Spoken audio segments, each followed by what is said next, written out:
les cantiques ont toujours joué un grand rôle. Les cantiques ont toujours occupé une grande place, une place prépondérante dans la vie, n'est-ce pas, des chrétiens, dans la vie du corps de Christ. Les cantiques ont toujours joué un grand rôle.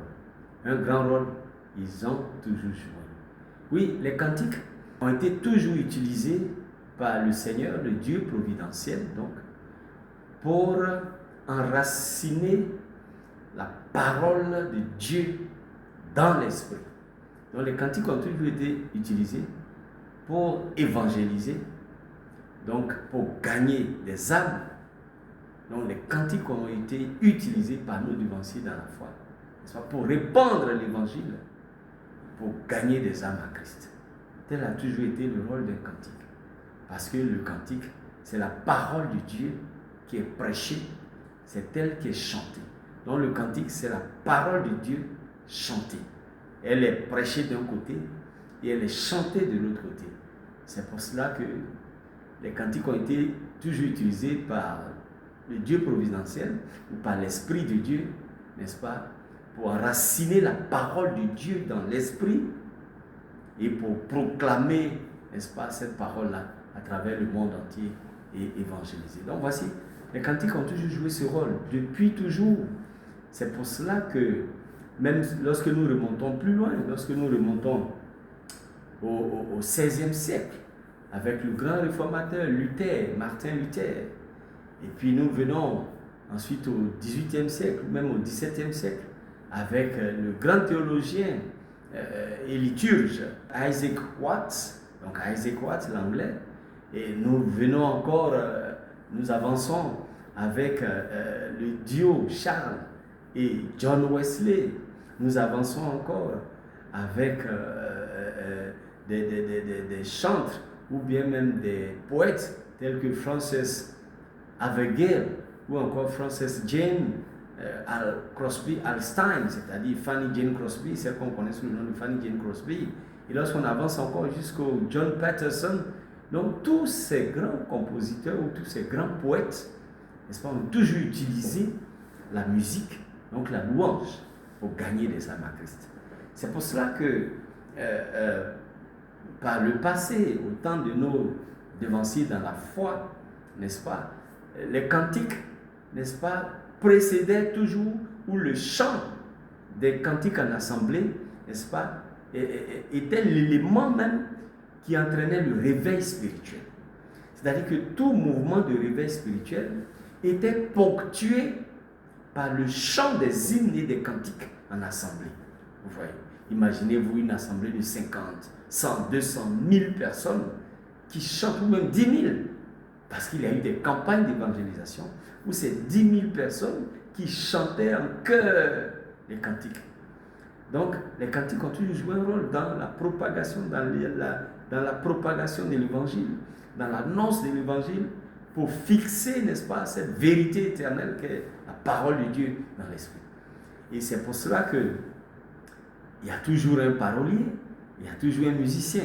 Donc les anciens, nos devanciers dans la foi, j'aime bien ce terme, nos devanciers dans la foi, ils agissaient en tandem. Vous voyez, c'était en tandem, c'est-à-dire il y a le poète et il y a le musicien.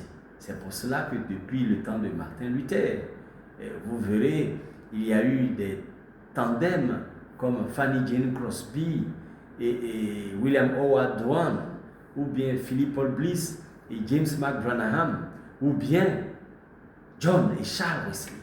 Vous voyez, donc c'était des tandems. L'un chante, ou du moins l'un prêche, et puis l'autre chante.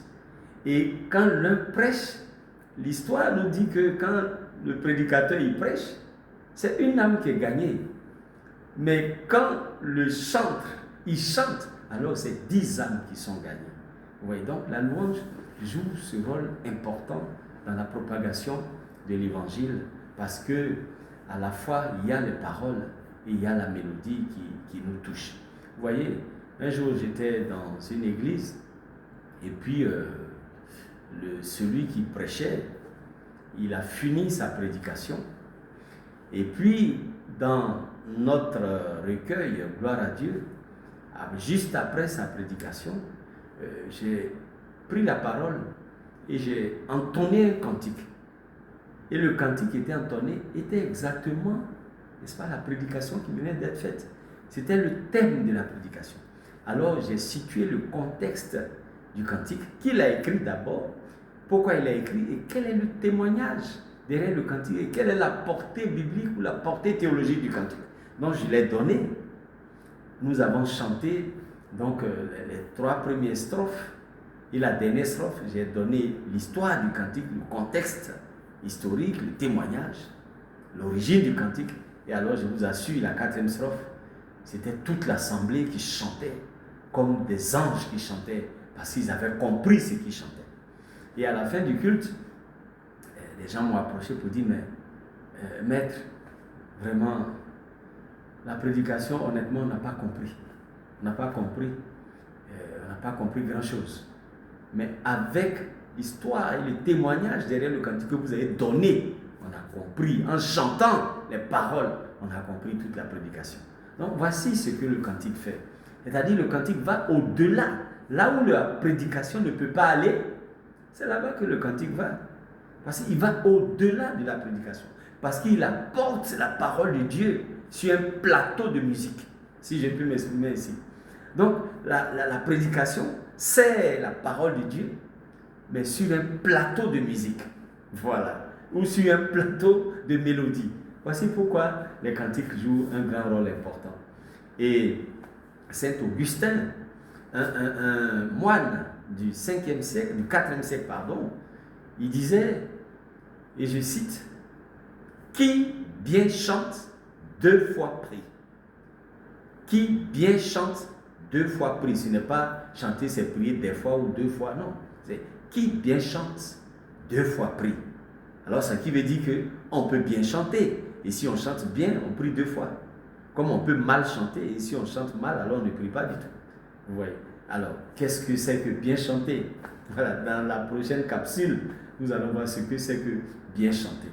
Donc, voici le rôle du cantique, c'est-à-dire fixer ou sceller la parole de Dieu dans l'esprit et gagner des âmes à Christ.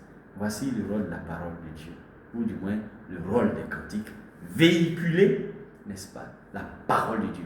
Donc, je me résume pour dire, la musique est un moyen puissant, sinon le plus puissant des moyens, de véhiculer la parole de Dieu. Voici le rôle de la musique, c'est ce qu'on appelle cantique. Donc le cantique, c'est, n'est-ce pas, le transport, ou bien, le cantique, c'est la parole de Dieu qui est servie sur un plateau de musique. C'est ça. Voilà. Donc, il y a l'attrait de la parole et en plus, il y a le bonus, et, n'est-ce pas, du cantique. Donc, voici la parole et le cantique. Donc, le cantique est le véhicule par excellence pour transporter la parole de Dieu. Nous saurons prochainement c'est quoi exactement bien chanter. Que Dieu nous garde et à bientôt.